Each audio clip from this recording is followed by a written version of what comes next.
ہمارا آپ کے اوپر ہے، اور رجوع کریں گے تو آپ ہی سے کریں گے۔ اب آگے دعا فرمائی، ربنا لا تجعلنا فتنة للذین کفروا۔ پہلے یہ اقرار کر لیا کہ یہ سارے اندیشے جو ہمارے دلوں میں پیدا ہو رہے ہیں ان میں ہمارا بھروسہ آپ پر ہے، اور ان اندیشوں کی وجہ سے ہم کسی اور کی طرف نہیں جائیں گے مدد لینے کے لیے، بلکہ آپ ہی سے رجوع کریں گے۔ یہ پہلے اقرار کر لیا اپنے ایمان کا، اپنے عقیدے کی پختگی کا، اللہ پر مکمل بھروسہ کرنے کا،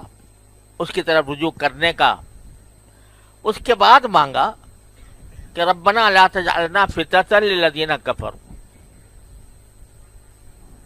کیا ہے ہمارے پروردگار، ہمیں یہ لوگ کافر ہیں جنہوں نے کفر اختیار کیا ہوا ہے، ان کے لیے ہمیں فتنہ نہ بنائیے۔ فتنہ کیا؟ کہ یہ ہمیں پریشان کریں، ہمیں اذیتیں دیں، ہمیں تکلیف پہنچائیں، تو ایسا نہ بنائیے کہ جس کے نتیجے میں ہم کہیں ہتھیار ڈال دیں ان کے آگے، کیونکہ ہم نے ارادہ تو کر لیا کہ توکل آپ پر ہی ہوگا، رجوع آپ سے ہی ہوگا، لیکن یہ ارادہ کرنے کے بعد ہمیں اپنے اوپر بھروسہ نہیں ہے۔ آپ پر تو بھروسہ ہے، لیکن اپنے اوپر یہ بھروسہ نہیں ہے کہ پتہ نہیں کون سی صورت ایسی پیش آ جائے کہ جو ہمیں برداشت سے باہر ہو جائے اور ہم کہیں پھسل نہ جائیں۔ تو ہمیں ان کافروں کے لیے فتنہ نہ بنائیے، ایسا آزمائش کا سبب نہ بنائیے کہ جس میں ہمیں پھسلنے کا اندیشہ ہو۔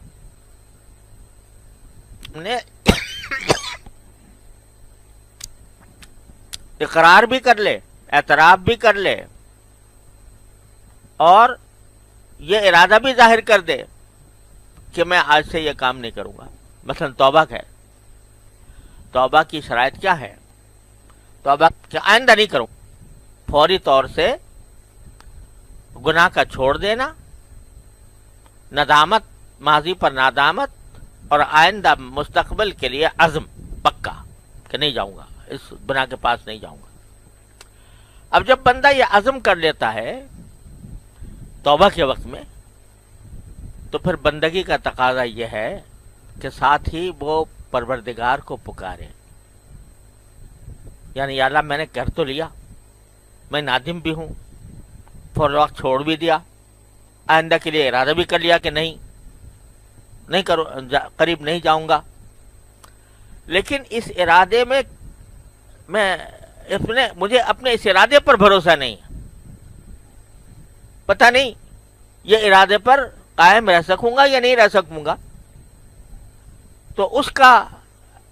اس لیے میں آپ ہی سے التجا کرتا ہوں کہ اللہ مجھے اس ارادے پر استحکام بھی عطا فرما دے، اس پر مجھے ثابت قدمی بھی عطا فرما دے، اس پر مجھے استقامت بھی دے دے۔ تو بندگی یہ ہے کہ اپنے کرنے کا جو کام تھا وہ تو کر لے،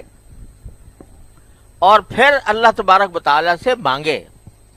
کہ یا اللہ میں نے یہ تو کر لیا، لیکن اب مجھے اپنے اوپر بھروسہ نہیں ہے، بھروسہ ہم نے آپ پر کر لیا، رجوع بھی آپ سے کر لیا، لیکن بھروسہ مجھے اپنے اوپر نہیں ہے، لہذا اے اللہ اپنے فضل و کرم سے مجھے فتنہ نہ بنائیے گا ان کافروں کا۔ تو توبہ میں بھی یہی کرنا ہے کہ یا اللہ مجھے پھر دوبارہ اس گناہ میں مبتلا ہونے سے بچائیے گا، مجھے اس ارادے میں ثابت قدمی عطا فرما دیجیے گا۔ تو اب یہاں اگرچہ اپنا ارادہ ظاہر کر لیا کہ ہمیں اب کسی سے ڈر نہیں ہے، آپ ہی پر بھروسہ ہے، آپ ہی سے رجوع کریں گے، لیکن پتہ نہیں کیسے حالات پیش آئے، وہ فتنہ جو ہمیں پیش آنے والا ہے وہ ہمارے ناقابل برداشت ہو جائے، اور اس کے نتیجے میں خدا نہ کرے ہم کہیں پھسل جائیں،